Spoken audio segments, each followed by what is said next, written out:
Olá pessoal, sejam bem-vindos a mais uma aula de anatomia humana e fisiologia.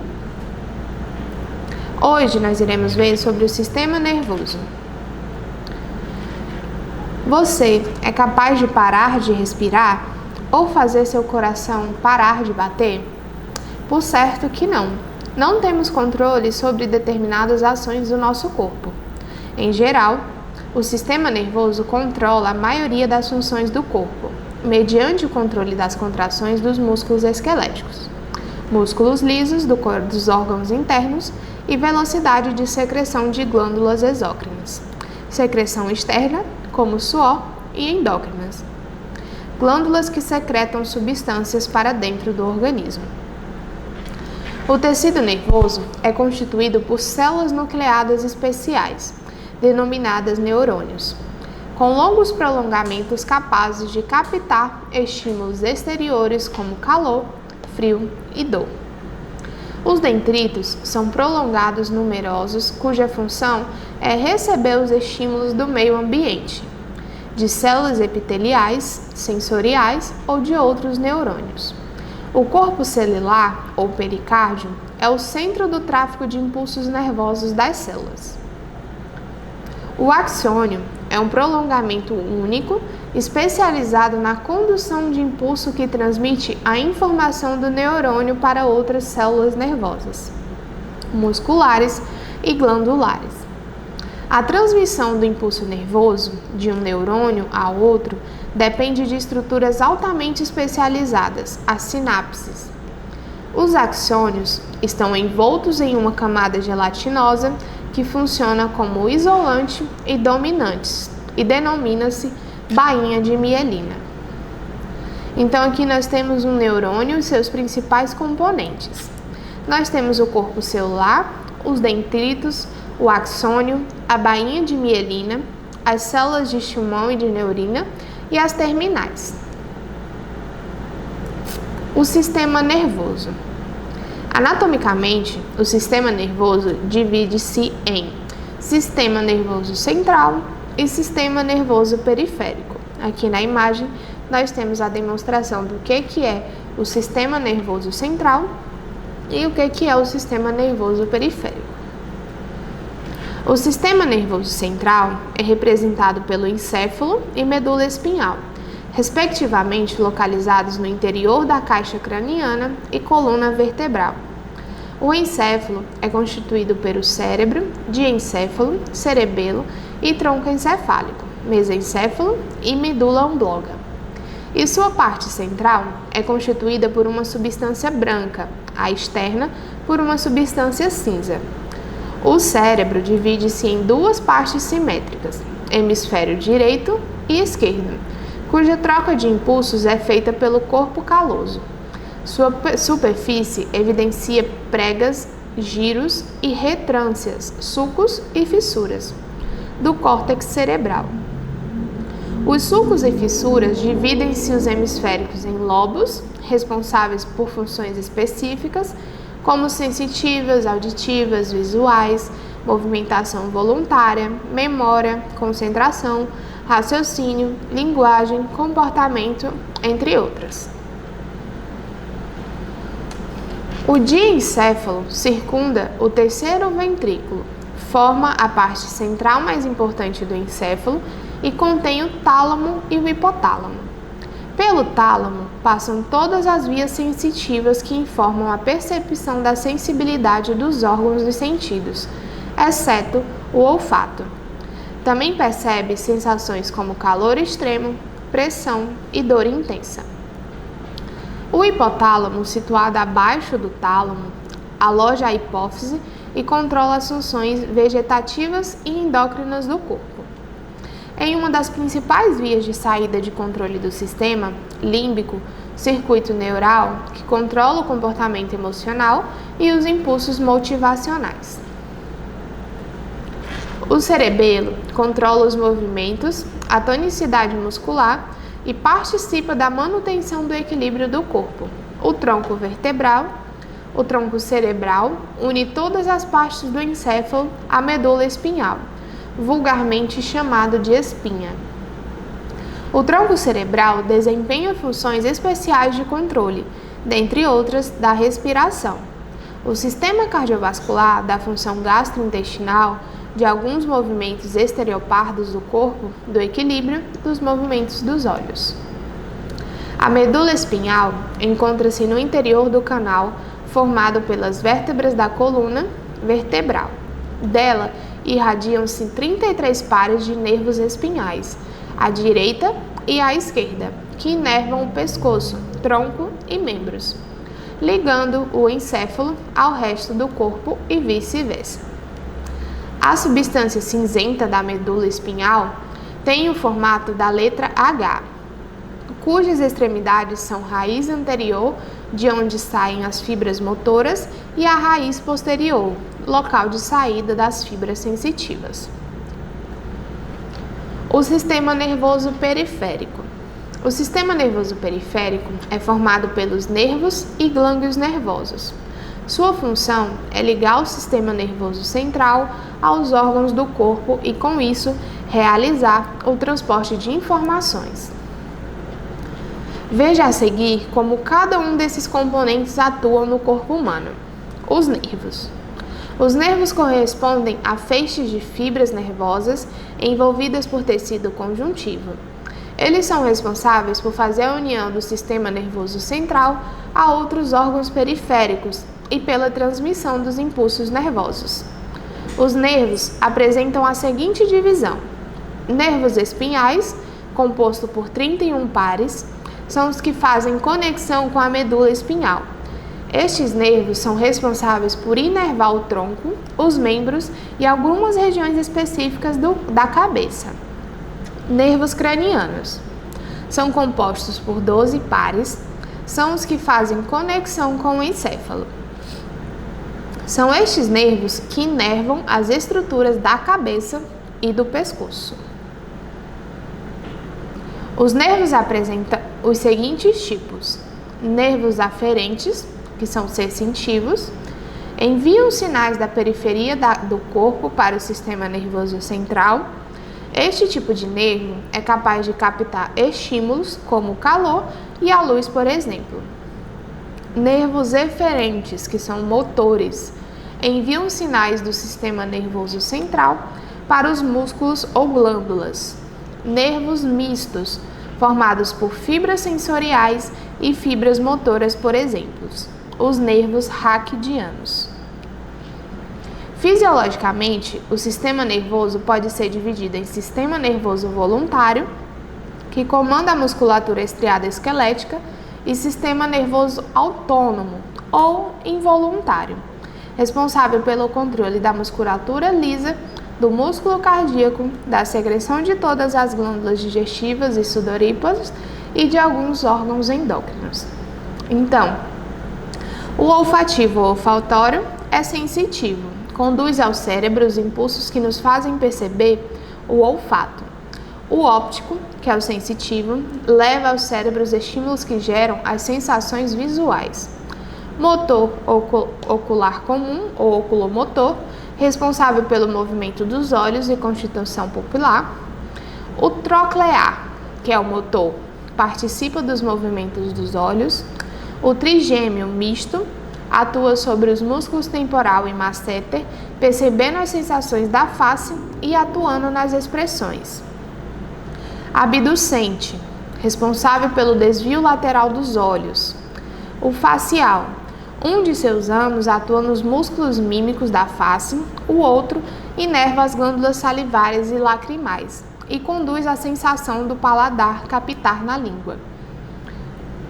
O acústico possui ramos que permitem a audição e outros.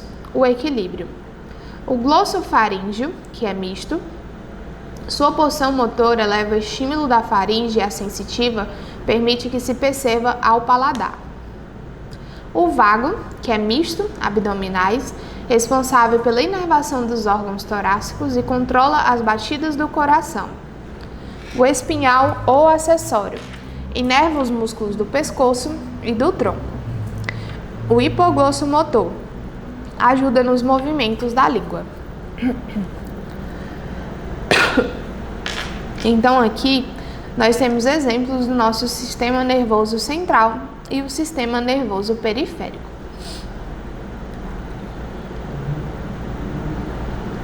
Os nervos cranianos, aqui nós temos o nervo trigêmeo, o oftálmico, o maxilar, o lacrimal, o frontal, o nasocilar, nasais, palatino, palatino anterior, palatino médio, palatino posterior, milóideo, alveolar inferior, lingual, mandibular, glossofaríngeo e facial. Como proteger estruturas tão importantes? O sistema nervoso central, ele é completamente envolvido por um sistema especial, de forma protetora, representado por 3 membranas denominadas meninges, que impedem o seu atrito com a caixa óssea. Então, nós temos a dura mater, a aracnoide e a pia mater. E aqui nós temos a parede craniana. Agora, nós iremos ver o sistema nervoso, o sistema sensorial. Então, dentro do sistema sensorial, nós temos os olhos, que é a visão. Você prefere assistir um filme em sua televisão ou no cinema? Os olhos são acondicionados dentro de 2 cavidades ósseas da face, as órbitas oculares. Possuem 2 glóbulos oculares, que por sua vez são constituídos por 3 distintas membranas denominadas esclerótidas, coroide e retina. Na parte anterior do globo ocular, a membrana esclerótida, que o reveste externamente, forma uma camada transparente chamada córnea.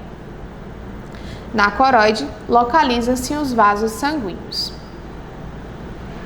A retina, sua membrana mais interna e sensível, é formada por um prolongamento do nervo óptico.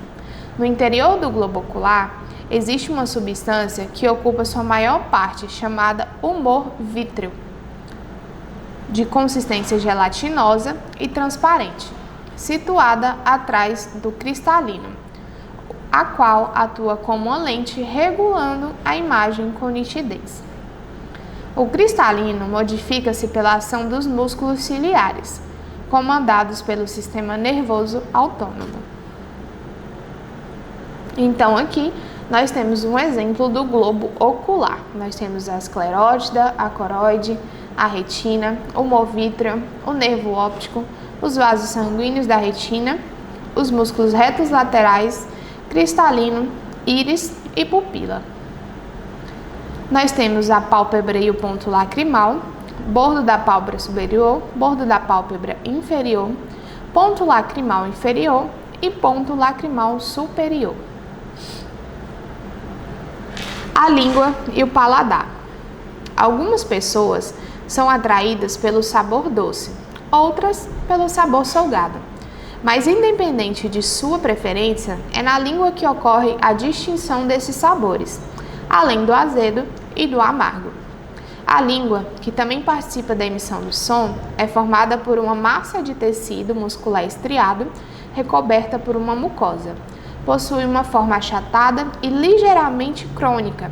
É composta por 2 partes, a superior ou dorsal, onde localizam-se as papilas linguais ou degustativas, cujas terminações nervosas transmitem a sensação do gosto, processo em que saliva representa importante função, haja vista que sua viscosidade favorece a captação dos estímulos, a inferior ou ventral, que pode ser vista quando se eleva o ponto da língua em direção ao palato, que é o céu da boca. Então, aqui nós temos a língua e as papilas, papilas caliciformes, papilas fungiformes e papilas filiformes. O nariz, que é o sensorial do olfato. O nariz, ele é o órgão do olfato. É formado por 2 cavidades, as fossas nasais, medialmente separadas pelo septo. As fossas nasais possuem orifício anteriormente que fazem contato com o meio externo, denominadas narinas, e orifícios posteriores que, por sua vez, fazem contato com a faringe, chamadas coanas. Na parte superior das fossas nasais, há um investimento mucoso, formado por células olfativas localizadas nas termissões do nervo olfativo. o nervo sensitivo, o que nos faz perceber o olfato. O sentido do olfato é estimulado através de substâncias químicas espalhadas no ar, motivo pelo qual é considerado um sentido químico. No interior das fossas nasais, encontram-se os pelos, cuja função é filtrar o ar respirado. Estes pelos, juntamente com o muco, a secreção de mucosa nasal, retém parente interna do nariz ou os poluentes, além de diversos micro-organismos trazidos pelo ar. Então aqui nós temos o órgão do olfato, nós temos a cavidade nasal direita, o córneo médio, a mucosa olfativa, a cavidade bucal, o corneto superior, o corneto médio, o corneto inferior e o palato duro. Orelha, que é responsável pela audição. A orelha ela é composta por 3 segmentos: a orelha externa, a média e a interna. É o órgão responsável pela audição. A orelha externa, ou pavilhão auditivo, possui uma saliência com formato oval, flexível, devido ao tecido cartilaginoso que a constitui. Seu canal auditivo externo encaminha o som para o seu interior, agindo como receptor sonoro. Neste canal, são encontrados pelos e glândulas, que produzem uma espécie de cera, cuja função é proteger a parte interna contra a poeira, micro-organismos e outros corpos provenientes do meio externo. O tímpano, localizado ao final do canal auditivo externo e no início da orelha média, é uma fina membrana que vibra de acordo com as ondas sonoras. Além dele, a orelha média é composta por 3 ossículos respectivamente denominados, pela ordem de localização martelo, bigorna e estribo, os quais articulam-se recebendo a vibração da membrana timpânica. Então aqui nós temos o órgão da audição e do equilíbrio, os auxílios do ouvido, membrana timpânica, ossos temporal, tímpano, canal externo da orelha, janela oval, a pele, que é responsável pelo tato. Se você quiser adquirir um tecido, como sentiria sua textura? O sentido do tato é transmitido pela pele, que reveste todo o corpo e possui a sua camada mais profunda das terminações nervosas, responsáveis por levar a mensagem de sensação ao cérebro. A pele apresenta vários tipos de receptores sensoriais, formado por fibras nervosas, cujo agrupamento compõe os corpúsculos sensoriais especializados em captar determinados tipos de sensação, por exemplo, pressão, temperatura e dor. Na extensão da pele, percebemos sensação como frio, calor, dor, coceira, pressão, ardência e etc. Agora, nós vamos ver sobre o sistema endócrino. Então, eu já trouxe aqui alguns exemplos dos componentes do nosso sistema endócrino para vocês. Nós temos aqui o sistema endócrino masculino e o sistema endócrino feminino. Então, o que é o sistema endócrino? O sistema endócrino ele tem como função coordenar e integrar as atividades das células de todo o organismo. Esse sistema faz isso por meio de uma regulação das funções celular e orgânica pela manutenção da homeostasia, manutenção de um meio interno constante durante toda a vida. As glândulas se originam a partir de brotamentos e invaginações das células epiteliais, os quais abandonam a superfície, onde se desenvolvem e penetram no tecido conjuntivo subjacente, produzindo uma lâmina basal ao seu redor. Assim, as únicas secretoras, juntamente com seus ductos, formam a parênquima das glândulas, enquanto o estroma é representado pelos elementos do tecido conjuntivo que invade e sustentam a parênquima. Essas glândulas são classificadas em 2 grandes grupos, de acordo com o método de distribuição de seus produtos de secreção. Elas são exócrinas, endócrinas e mistas.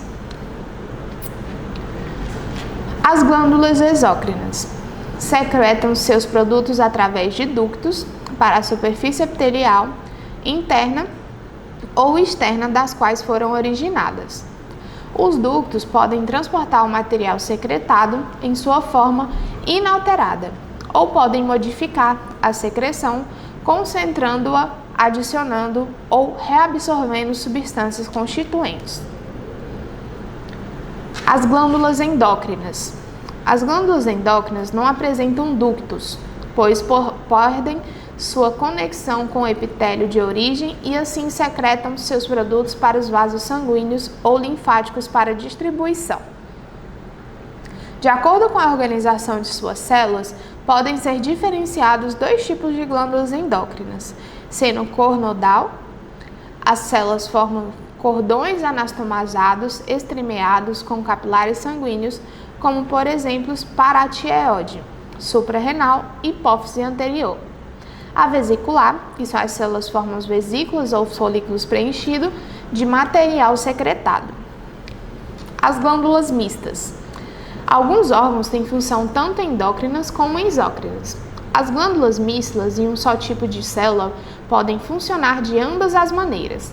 Por exemplo, no fígado, no qual células secretam a bile através de um sistema de ductos e também secretam produtos da circulação sanguínea, em alguns órgãos, certas células são especializadas em secreção exócrinas e outras em secreção endócrinas, como é o caso do pâncreas. As unidades secretoras de algumas glândulas, como as glândulas mamárias, sudoríparas e salivares, são envolvidas por células mioepiteliais. São células ramificadas que contêm miosina e muitos filamentos de actina. Elas são capazes de concentração, agindo na expulsão da secreção dessas glândulas. Hoje em dia, é muito comum escutarmos algumas pessoas procurar o auxílio do médico por estar ou com sobrepeso ou com atraso no ciclo menstrual, por exemplo, e que recebeu a informação de que apresentava problemas hormonais. Mas o que são hormônios e de onde eles vêm? Para respondermos, precisamos saber que não apenas o sistema nervoso realiza o controle de funções vitais, como digestão, reprodução, excreção e etc. Esse sistema recebe o nome de sistema endócrino, e as estruturas que o compõem são chamadas de glândulas endócrinas, que por sua vez liberam substâncias denominadas hormônios. As glândulas endócrinas localizadas em várias partes do corpo são a hipófise e a pituitária, a pineal, a tireoide, as paratireoides, as suprarrenais, o pâncreas, os ovários e os testículos. Então aqui na figura nós temos as glândulas endócrinas presentes no homem e na mulher e os seus respectivos hormônios. Como funciona o sistema endócrino? Para secretar seus hormônios, eles utilizam o sistema intersticial. A partir do sistema, passam para a circulação, diferente da maioria dos sistemas de glândulas endócrinas. Não apresentam conexão anatômica e estão distribuídas por todo o corpo, se comunicando pela liberação de hormônios e neurotransmissores. Um mesmo órgão pode apresentar diferentes tipos celulares, que na maioria das vezes, cada um é responsável pela síntese e secreção de hormônio específico. Além disso, um mesmo tipo celular pode secretar mais de um hormônio. As principais glândulas endócrinas são gônadas, que são os ovários e os testículos, pâncreas, que são as ilhotas pancreáticas, suprarrenal, tireoide, paratireoides, hipófise, além de glândulas endócrinas clássicas, que devemos considerar a presença de células secretoras dispersas em um determinado local, sem formar um tecido especializado. A hipófise. Ela é uma glândula do tamanho de um grão de ervilha localizada no encéfalo, presa numa região chamada de hipotálamo. Em glândula é a mais importante do corpo, pois comanda o funcionamento de outras glândulas como a tireoide, suprarrenais e sexuais. Os três tipos de hormônios gonadotróficos atuam no desenvolvimento de glândulas e órgãos sexuais, interferindo no processo de menstruação, ovulação, gravidez e lactação. A tireoide. Essas glândulas, sob controle do hormônio hipofisário, o TSH, hormônio tireotrófico, localiza-se no pescoço, abaixo da laringe e na frente da traqueia. Libera os hormônios de tiroxinas e calcitocina, que intensificam a atividade de todas as células do organismo. A tireoide é uma glândula de forma de borboleta que fica localizada na parte anterior do pescoço, abraçando a traqueia. Os hormônios produzidos por ela, T3 e T4, tiroxina e tiroxina, agem no nosso corpo e no metabolismo. A paratireoide. Essas 4 glândulas localizam-se duas a duas ao lado das tireoides. Secretam um hormônio denominado paratormônio e também regula a quantidade de cálcio e fosfato de sangue.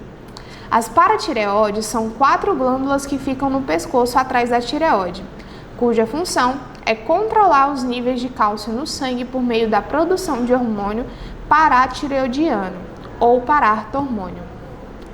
As glândulas suprarrenais localizam-se sobre cada rim e possuem 2 partes, a externa, chamada de córtex, e a interna de medula. O córtex da suprarrenal produz e libera hormônios, dentre eles a aldosterona, que ajuda a manter constantemente a qualidade de sódio e potássio no organismo, e o outro hormônio é o citrocistrol. O pâncreas. Esta glândula localiza-se na cavidade abdominal e possui 2 funções, uma exócrina e outra endócrina.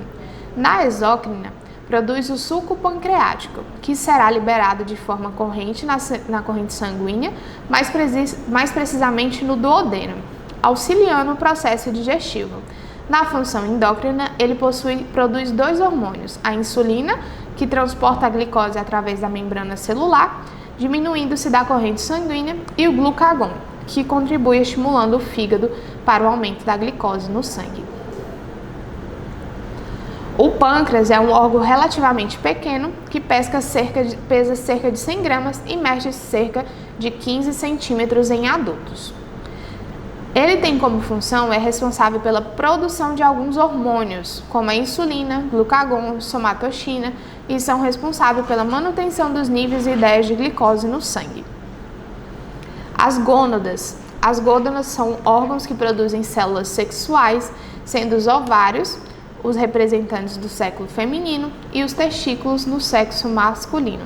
Além da função reprodutiva, as gônadas também glândulas do sistema endócrino responsáveis pela produção dos hormônios sexuais.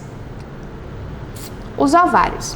Os ovários são 2 glândulas, uma de cada lado do corpo, que integram o aparelho reprodutor feminino e localizam-se abaixo da cavidade abdominal, em uma região denominada pelvis ou cavidade pélvica. Os ovários são responsáveis pela reprodução e da liberação de 2 hormônios, o estrogênio e o hormônio folicular e a progesterona.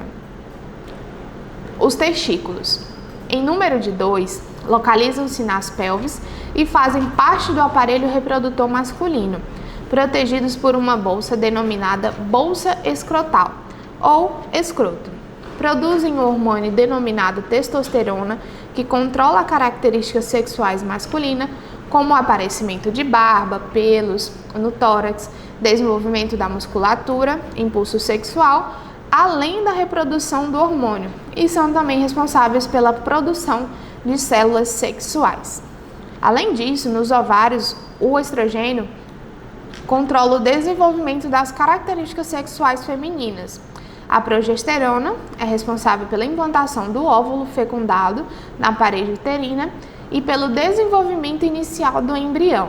Estimula o desenvolvimento das glândulas mamárias e da placenta e inibe a secreção de um dos hormônios gonadotróficos. Então, os ovários e os testículos são os 2 órgãos responsáveis pela produção de hormônios, tanto feminino quanto masculino.